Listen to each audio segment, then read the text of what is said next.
ನಮಸ್ಕಾರ. GTV news ಕನ್ನಡಕ್ಕೆ ಸ್ವಾಗತ. ನಾನು ನಿಮ್ಮ ವೆಂಕಟೇಶ್. ಮಾಗಡಿ ತಾಲೂಕಿನ ಮೋಟೇಗೌಡನಪಾಳ್ಯದ ಶ್ರೀ ಮಹದೇಶ್ವರ ಸ್ವಾಮಿಯ 13ನೇ ವರ್ಷದ ಜಾತ್ರಾ ಮಹೋತ್ಸವ ಹಾಗೂ ಮಹಾರಥೋತ್ಸವವು ದಿನಾಂಕ 18/3/2024 ಸೋಮವಾರ ನಡೆಯಲಿದ್ದು, ಹೆಚ್ಚಿನ ಸಂಖ್ಯೆಯಲ್ಲಿ ಭಕ್ತಾದಿಗಳು ಶ್ರೀ ಮಹದೇಶ್ವರ ಸ್ವಾಮಿಯ ಜಾತ್ರಾ ಮಹೋತ್ಸವದಲ್ಲಿ ಭಾಗಿಯಾಗಬೇಕಾಗಿ ಮಹದೇಶ್ವರ ಸ್ವಾಮಿಯ ದೇವಾಲಯದ ಪ್ರಧಾನ ಅರ್ಚಕರಾದ ದೇವರಾಜರವರು ತಿಳಿಸಿದ್ದಾರೆ.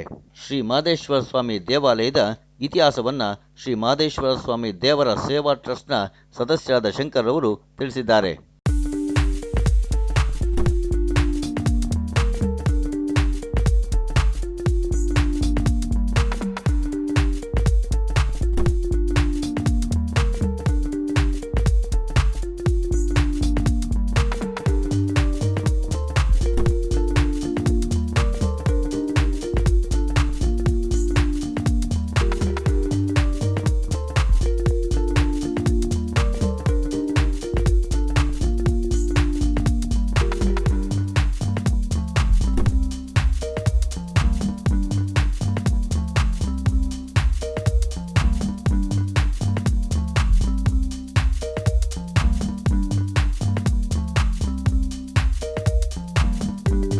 ಸ್ವಾಮಿ ಪ್ರಧಾನ ಅರ್ಚಕರಾದಂಥ ದೇವರಾಜು ಸರ್ ಅವರೇ, ಈ ವರ್ಷದ ಜಾತ್ರಾ ವಿಶೇಷ ಮತ್ತು ವರ್ಷದಲ್ಲಿ ಏನೇನು ದೇವಸ್ಥಾನಗಳಲ್ಲಿ ಕೈಂಕರ್ಯ ಪೂಜಾದಿಗಳು ಉತ್ಸವಗಳು ನಡೀತಾ ಅದನ್ನು ಹಂಚ್ಕೊಳ್ಳಿ, ಮಾತಾಡಿ.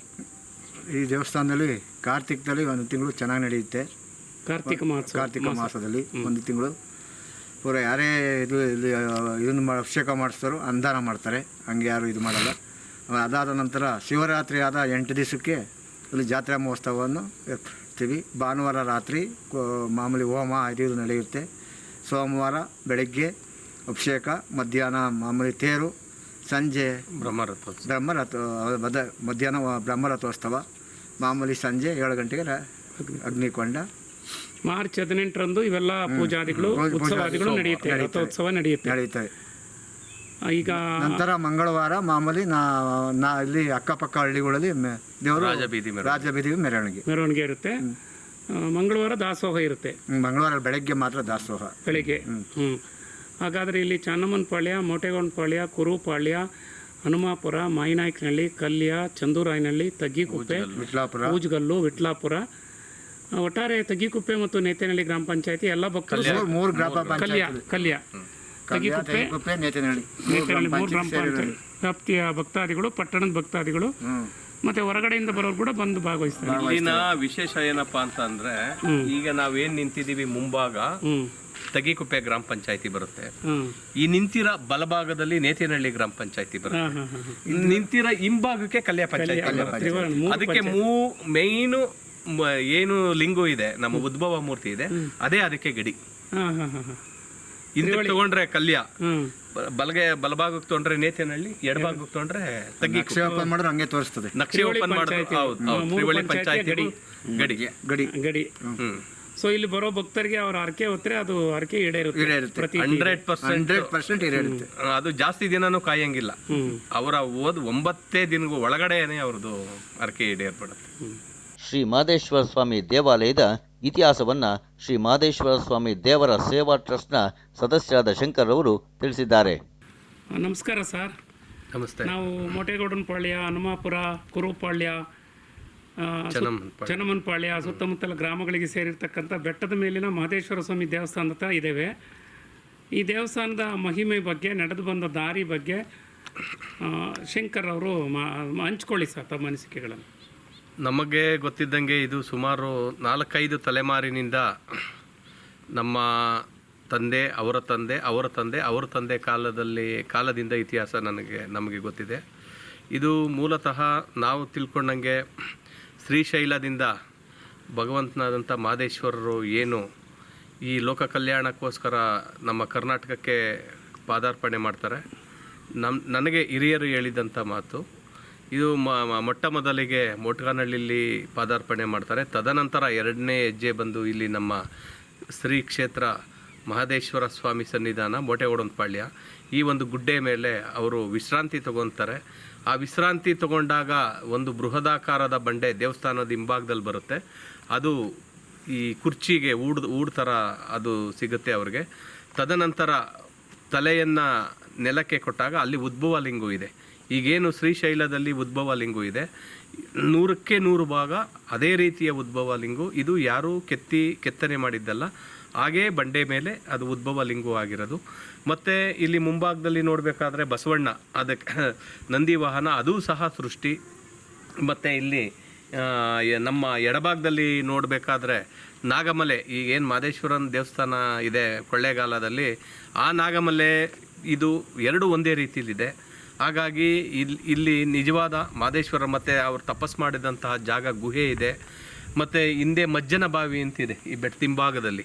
ಸಜ್ಜನರು ಬಂದು ಸ್ನಾನವನ್ನು ಮಾಡಿ ಅಲ್ಲಿಂದ ತೀರ್ಥ ಪ್ರಸಾದವನ್ನು ಇದು ಮಾಡಿ ಇಲ್ಲಿ ಅಭಿಷೇಕ ಮತ್ತು ಪ್ರಸಾದಕ್ಕೋಸ್ಕರ ರೆಡಿ ಮಾಡ್ತಿದ್ದಕ್ಕಂಥ ಬಾವಿ. ಒಂದು 4 ಅಡಿ 4 ಅಡಿಲಿದೆ, ಒಂದು 8-10 ಅಡಿ ಆಳದಲ್ಲಿದೆ. ಇವತ್ತಿಗೂ ಸಹ ಮಜ್ಜಿಗೆ ಅಂತ ನೀರದು, ಅದಕ್ಕೋಸ್ಕರ ಅದು ಮಜ್ಜನ ಬಾವಿ ಅಂತ ಹೇಳ್ಬಿಟ್ಟು ಇದು ಮಾಡ್ತೀವಿ. ನಮಗೆ ಗೊತ್ತಿದ್ದಂಗೆ ಮೊದಲು ಇದಕ್ಕೆ ಇಲ್ಲಿ ಎತ್ತಿನ ಗಾಡಿ ಮುಖಾಂತರ ಸುಮಾರು ಈ 4-5 ಹಳ್ಳಿಗಳಿಂದ ದವಸ ಧಾನ್ಯ ಮತ್ತು ಈ ಪುರಕ್ಕೆ ಸಾಕಾಗುವಷ್ಟು ಒಂದು ದವಸ ಧಾನ್ಯವನ್ನು ಸಂಗ್ರಹ ಮಾಡಿ ಊರಿನ ಗ್ರಾಮಸ್ಥರೇ ಸೇರಿ ಅನ್ನದಾನವನ್ನು ವರ್ಷಕ್ಕೊಂದ್ಸತಿ ಮಾಡೋ ಒಂದು ಪದ್ಧತಿ ಇದು ಮಾಡಿದ್ವಿ. ಮತ್ತು ಇದು ಅಗ್ನಿಕೊಂಡೋತ್ಸವ ನಡೆಯುತ್ತೆ ಇಲ್ಲಿ. ಇದರ ವಿಶೇಷತೆ ಏನಪ್ಪ ಅಂತ ಅಂದರೆ ಸಂಜೆ 4ರಿಂದ 4-5 ಗಂಟೆ ಒಳಗಡೆ ಕೊಂಡದ ಸೌದೆ ಬಂದರೆ 7:30ಯಿಂದ 8 ಗಂಟೆ 8ವರೆಗೆ ನಾವು ಅಗ್ನಿಕೊಂಡ ಸಂಪೂರ್ಣ ಆಗಿ ಈ ಅಗ್ನಿಕೊಂಡದಲ್ಲಿ ಅರ್ಚಕರು, ಮುಖಂಡರು ಮತ್ತು ಕೊಂಡ ಆಯೋರು ಮತ್ತು ದೇವರು ಸಹ 16 ಜನ ಹೊತ್ಕೊಂಡು, ಆರತಿಗಳು ಹೆಣ್ಮಕ್ಳು ಹೊತ್ಕೊಂಡಿರ್ತಾರೆ, ಅವರು ಸಹ ಹಸಿ ಕೊಂಡ ಅಂದರೆ ಆಗ ತಾನೇ ಉರಿತಿರ್ತಕ್ಕಂಥ ಕೊಂಡದಲ್ಲಿ ಬರ್ತಕ್ಕಂಥ ವಿಶೇಷ ಇದು ಮೇಯ್ನು. ಎಲ್ಲ ಕಡೆ ರಾತ್ರಿ ಕೊಂಡ ಹಚ್ಚಿ ಬೆಳಗ್ಗೆ ಆಯ್ತಾರೆ, ಇದು ಹಂಗಲ್ಲ, ಬರೀ ಆಗ ಉರಿತಿರೋ ಕೊಂಡದಲ್ಲೇ ಭಗವಂತ ಬರ್ತಕ್ಕಂಥ ಒಂದು ವಿಶೇಷತೆ ಈ ಸನ್ನಿಧಾನದಲ್ಲಿ ಇರ್ತಾರೆ. ಮತ್ತು ಇಲ್ಲಿ ಯಾವುದೇ ಸಹ ರಾಜಕಾರಣಿಗಳಾಗಲಿ ಬಂದು ಆಣೆ ಪ್ರಮಾಣ ಮಾಡೋದು ಸುಳ್ಳು. ಯಾಕಂದರೆ ಆಲ್ರೆಡಿ ಈ 2-3 ಜನ ಉದಾಹರಣೆಗೆ ಮಾಡಿ ಎಲ್ಲ ಅವರು ಏನು ಹೇಳ್ತಾರೆ ಅದಕ್ಕೆ ನೆಲ ಕಚ್ಚಿಬಿಟ್ಟಿದ್ದಾರೆ. ಆದ್ದರಿಂದ ಇಲ್ಲಿ ಸತ್ಯಮಹದೇಶ್ವರ ಅಂತ ಇಲ್ಲಿ ಏನೇ ಒಂದು ಜೋರ ಧ್ವನಿಯಲ್ಲಿ ಮಾತಾಡಬೇಕಂದ್ರೂ ಇವತ್ತಿನ ಜನತೆ, ಈ ಕಲಿಯುಗದ ಜನತೆ, ಇವತ್ತಿನ ಕಂಪ್ಯೂಟರ್ ಯುಗದ ಜನತೆ ಪಡ್ತಕ್ಕಂಥ ಒಂದು ಮಹಾ ಸನ್ನಿಧಾನ. ಮತ್ತು ಲಕ್ಷಾಂತರ ಜನಕ್ಕೆ, ಸಾವಿರಾರು ಜನಕ್ಕೆ ಅನ್ನದಾಸೋಹ ನಡೀತಾ ಇರುತ್ತೆ. ಮತ್ತು ಅಮಾವಾಸ್ಯೆ ಪೂಜೆಗಳು, ಕಾರ್ತಿಕ ಮಾಸ, ಮತ್ತು ಏನು ಕಲ್ಯಾಣೋತ್ಸವಗಳು, ವಿವಾಹಗಳು, ನಾಮಕರಣಗಳು ಮುಂತಾದ ಕಾರ್ಯಕ್ರಮಗಳನ್ನು ಇಲ್ಲಿ ಈ ಸನ್ನಿಧಾನದಲ್ಲಿ ನಡೆಸ್ತಾ ಇರ್ತಾರೆ.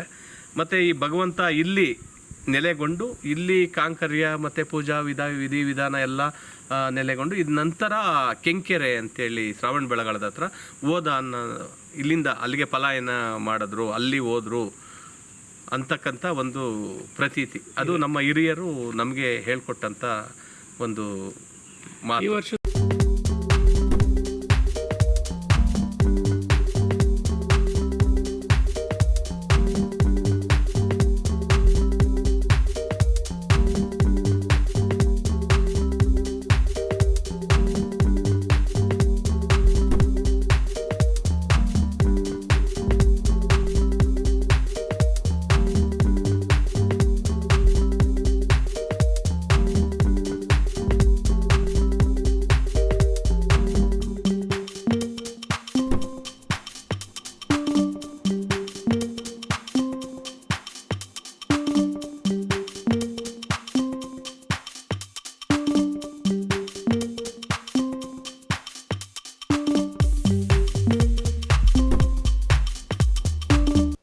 ಇದು ಇವತ್ತಿನ ಮಾಗಡಿಯ ಸುದ್ದಿ ಸಮಾಚಾರ.